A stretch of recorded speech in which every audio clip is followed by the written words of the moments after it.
Hello everyone, कैसे हैं आप सभी। आई होप आप लोग अच्छे होंगे। तो फ्रेंड्स देखिए, हम लोग तैयार हो गए हैं, हम जा रहे हैं तनु के स्कूल, क्योंकि आज उनके स्कूल में है एनुअल फंक्शन। तो शाम का टाइम है, 4 बजे से स्टार्ट हो जाएगा। तो अभी 4:15 हो रहा है। अब हम निकल रहे हैं यहाँ पे, क्योंकि उनका टाइम, क्योंकि उनका नंबर जब तक आएगा तब तक हम लोग पहुँच जाएंगे। बस फटाफट निकल रहे हैं। और आप लोग भी बने रहिए पूरे ब्लॉग में, देखिए कैसा क्या होने वाला है वहाँ पे, कैसा प्रोग्राम होगा। आपको आगे दिखाते हैं, निकलते हैं, फिर आपसे मिलते हैं आगे। आप लोग पूरे वीडियो में बने रहिएगा। अगर वीडियो अच्छा लगेगा तो लाइक ज़रूर करिएगा और चैनल को ज़्यादा से ज़्यादा शेयर करिएगा अपने फैमिली और फ्रेंड्स के साथ में। तो फ्रेंड्स देखिए, हम लोग तैयार हो रहे हैं। अब हम जा रहे हैं, कुंज भी जाएंगे और हम जाएंगे और हमारे साथ में आंचल जाएगी। तो हम तीनों लोग निकल रहे हैं, फिर मिलते हैं आपसे आगे। यहाँ पे आंचल भी आ गए थे और हम लोग तैयार होकर निकल लिए हैं, क्योंकि लेट हो रहा था। 4 बजे से प्रोग्राम स्टार्ट हुआ था और हम लोग पहुँचे थे लेट में, तो 4:30 बज गया था। अब यहाँ पे देखिए ऑटो लेके उसके बाद में निकल लिए हैं। तो फ्रेंड्स आज का मौसम भी कुछ ख़राब था, क्योंकि सुबह बारिश हुई थी। और यहाँ पे देखिए रास्ते में भोलेनाथ के दर्शन करते हुए हम लोग निकल लिए हैं। पहुँच गए थे टाइम से, तुरंत ही रिक्शा मिल गया था और 10 मिनट में पहुँच गए थे। ज़्यादा टाइम नहीं लगा था जब रिक्शा भी मिल गया।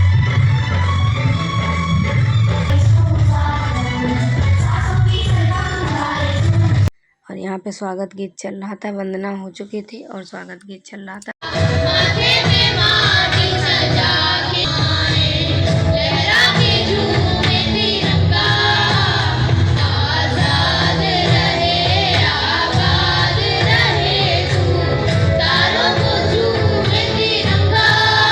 धार्मिक है। पार्थ मोरध्वज केवल दानी ही नहीं, अत्यंत विनम्र और धर्मपरायण राजा है। उनके दान में कभी अहंकार की छाया तक नहीं होती। दान तो अनेक लोग देते हैं, परंतु राजा मोरध्वज में ऐसी क्या विशेषता है? पार्थ, दान की महिमा केवल वस्तु देने में नहीं, हृदय की भावना में होती है। मोरध्वज जो भी देते हैं पूरे समर्पण के साथ देते हैं, यही उनकी विशेषता है। तो क्या वह अपनी प्रिय वस्तु का भी दान दे सकते हैं? यही देखने का समय आ गया है अर्जुन। आज उनकी विशालता का परिचय तुम्हें मिलेगा। मैं उत्सुक हूँ। अगर राजा मोरध्वज सचमुच इतने बड़े दानी हैं, तो यह सारे संसार के लिए प्रेरणा।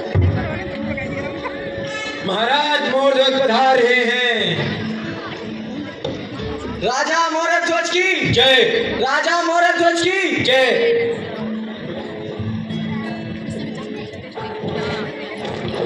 सभासदों, आज की सभा की कार्रवाई का आरंभ किया जाए।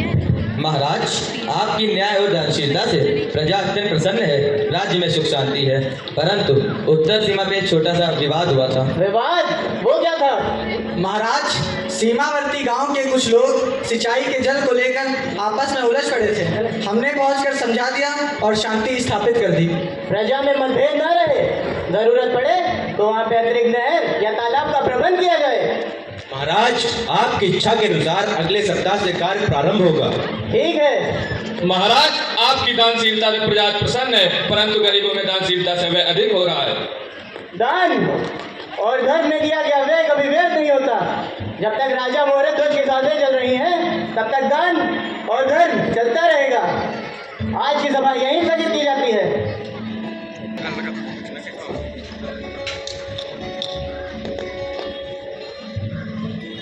महाराज की जय हो। कहो, क्या समाचार लाए हो? महाराज, एक महत्वपूर्ण सूचना है कि कुछ सन्यासी आपसे दान पाने की चाहत में द्वार पर खड़े हैं। वे आपसे भेंट करना चाहते हैं। उन्हें आदर पूर्वक अंदर ले आओ। जो आपकी आज्ञा महाराज।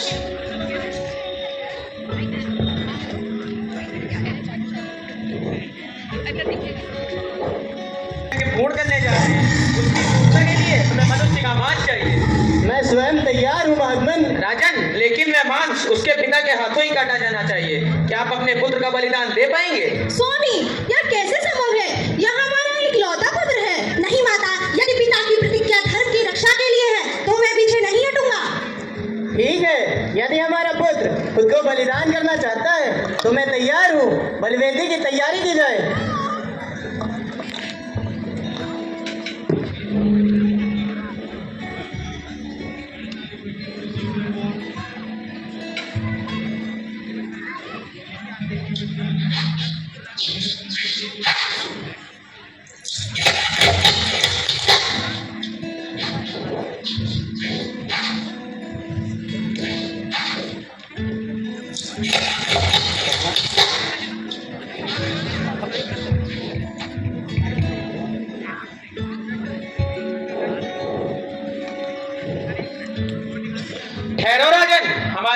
मांस नहीं स्वीकार करेगा। पर क्यों महात्मन? राजन, क्योंकि माता की बाईं आंख से आंसू निकल रहे हैं। नहीं महात्मन, मैं रो नहीं रही हूँ। मेरे बाएं आंख से आंसू इसलिए बह रहे हैं क्योंकि मेरे पुत्र का दाएं आंख तो शेर के भोजन में काम आ रहा है, परंतु बाएं आंख व्यर्थ हो रहा है। राजन, यदि ये सत्य है तो भोजन की तैयारी की जाए।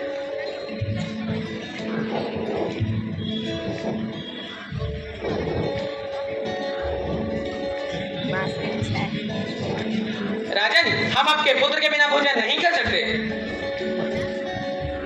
आप अपने पुत्र को बुलाइए। हे महात्मन, मैं उसे कैसे बुला सकता हूँ? मैंने तो उसे अपने इन्हीं हाथों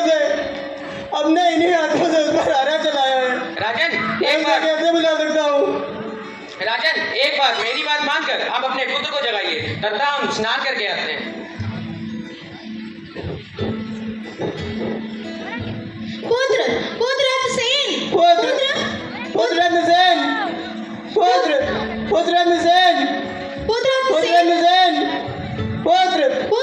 पुत्र सेन, जी पिताजी। स्वामी, हमारा पुत्र तो जीवित है। अरे ये तो चमत्कार हो गया। कौन थे वे महात्मन? कौन थे वे जिन्होंने हमारे पुत्र की रक्षा की है? उन्होंने हमारे पुत्र की रक्षा की है। मैं हमेशा उनकी आभारी रहूंगी। हे माता पिता, मैं तो निश्चित ही कहता था वह अवश्य ही भगवान है। पता नहीं वे महात्मन कौन होंगे।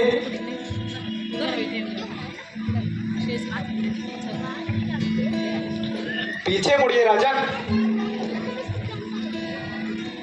प्रभु आप हमारे दरबार में, हमारे तो भाग्य ही खुल गए।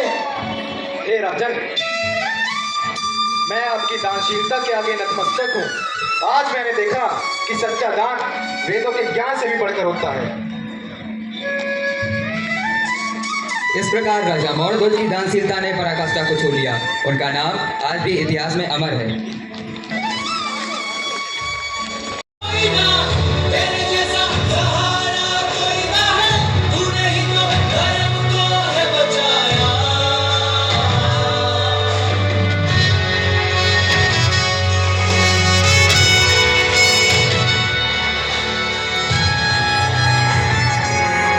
सतयुग की शुरुआत, एक युग जहां सच और पवित्रता का दीपक सदा जलता था। इस युग में तो फ्रेंड्स, तनु ने सिंगिंग में पार्टिसिपेट किया था, तो उनका सिंगिंग का प्रोग्राम हो रहा था यहाँ पे। किया जाता है। Today, our young seniors from class 9 bring to a soulful tribute to this legendary artist. Let the golden era come alive once again. Sit back and enjoy this musical celebration. Presenting tribute to Kishore Kumar sir.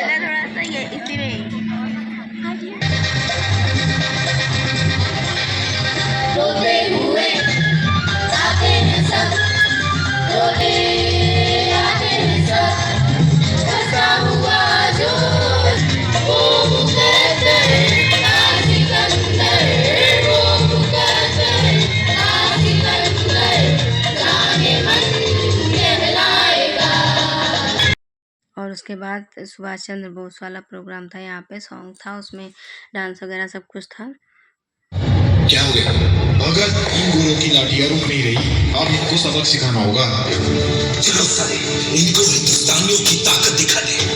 इनकलाब जिंदाबाद, इनकलाब जिंदाबाद, Simon go back, Simon go back. You Indian.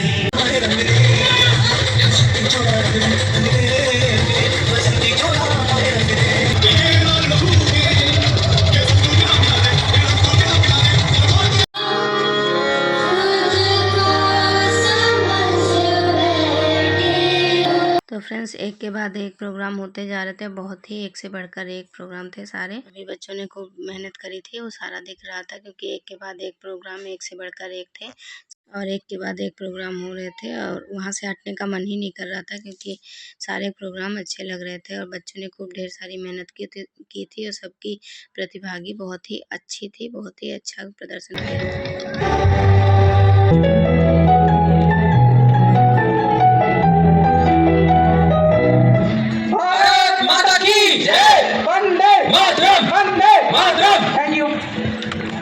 और ये देखिए यहाँ पे तनु को भी क्लास से लेके आ गए थे, क्योंकि कुछ प्रोग्राम होने के बाद में ही बच्चों को बाहर निकालते हैं। बच्चे सारे चेंज वगैरह कर लेते हैं, उसके बाद में बाहर भेजते हैं। तो फ़ोन किया था सर ने, तो हम जाके इनको लेके आए थे क्लास से बाहर। और उसके बाद में ये भी कहने लगी, मम्मी थोड़ी देर हम देख लें यहाँ पे बैठ के प्रोग्राम।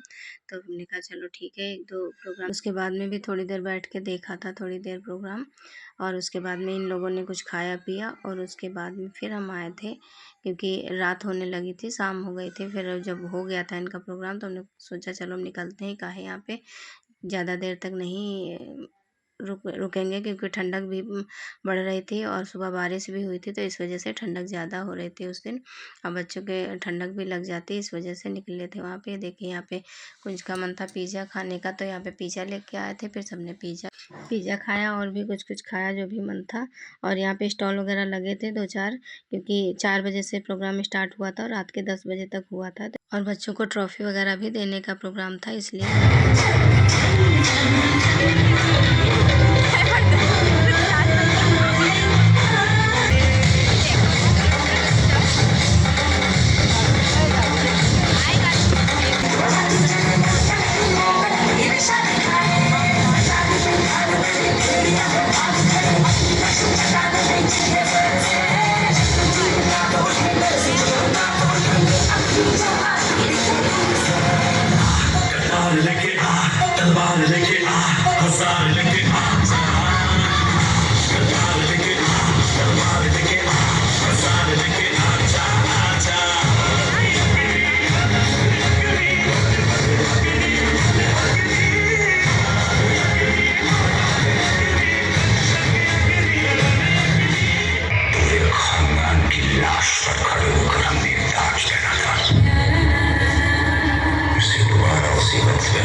फिर फोटोज खींच लेंगे, फिर चलेंगे।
फ्रेंड्स अब हम लोग निकल लिए हैं। शाम को 6 बज गया था, 6 बजे अंधेरा होने लगता है। तो अब हम लोग, और फिर ज़्यादा लेट हो जाता तो फिर ऑटो नहीं मिलता, तो इसलिए जल्दी निकल लिए। ठंड भी बढ़ रही थी देखिए। और यहाँ पे लाइटिंग की व्यवस्था भी बहुत अच्छी थी, अंदर डेकोरेशन बहुत अच्छा किया था, लाइटिंग वगैरह। देखिए यहाँ से बाहर जब आ गए थे गेट के पास, तब देखिए यहाँ का व्यू ऐसा लग रहा था, बहुत ही अच्छा सुंदर सा। स्कूल को खूब अच्छे से डेकोरेट किया था, अच्छे से सजाया था।